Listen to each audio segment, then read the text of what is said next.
Hey, good morning, intermediate algebra students. Today we only have one video. It's not that this concept is so hard, but it is kind of an introduction in certain ways to inequalities that we have to remember what to do with our signs. So I just wanted to do one con today.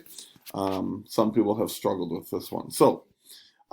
Again, not that hard, but just want to make sure we do every step correctly. Otherwise, you're going to get things wrong. So we're starting with this equation right here. First step, I always like to just kind of move. Oftentimes, I like to move my a terms to the left side, so I always end up with my variable on the left, my number on the right. To me, it just seems easier that way.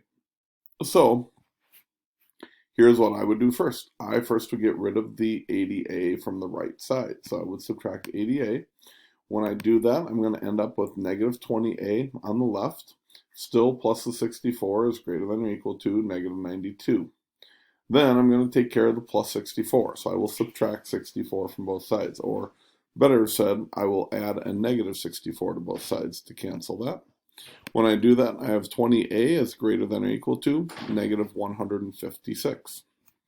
My next step is to get rid of the 20 in front of the a, so I will divide by negative 20. But here's what I want you to note on this one.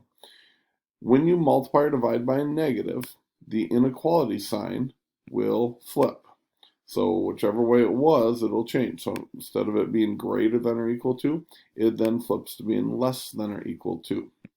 You will notice I have a negative being divided by a negative. Two negatives, when you multiply or divide, become a positive. So now a is less than or equal to positive 156 over 20. Now, while that's the right answer, it's not simplified, and they do tell you right up here, reduce any fractions to lowest terms. Do not round your answers, meaning do not put them into decimals, and do not write mixed numbers. So do not write this as like, what would this be, 5 and 4/5. Don't write it in that way. Just simplify it to its lowest terms. So in this case, it would be a is less than or equal to 39 over 5. So that is what you would enter in for your answer. All right, second one, got right here. Again, I'm just going to move the 36n from the right side to the left side just to make sure that we have all the n's on the left side. So as I subtract 36n from both sides, or add a negative 36n, I end up with 28n minus 6 is greater than or equal to negative 16. Then I'm going to add add positive 6 to both sides. So I've got 28n is excuse me, greater than or equal to negative 10. Then I'm going to divide by the number in front of the n, the 28. So I got n is greater than or equal to negative 10 over 28.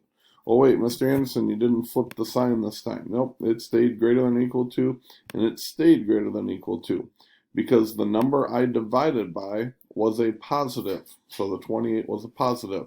When you multiply or divide by a positive, the sign stays. It's only when you multiply or divide by a negative, like the one up above here, that you switch that sign. So we got the correct answer here, but again, they want this in lowest terms, so both of these can be divided by 2. So n is greater than or equal to negative 5 over 14, which is our answer. Hey, short video. Concept not terribly difficult, but you have to do every step correctly. Again, see me during office hours, see me during class. I'm willing to check your answers to make sure you've done every step correctly. If you don't come see me, good luck to you. Have a great day, guys. Bye-bye.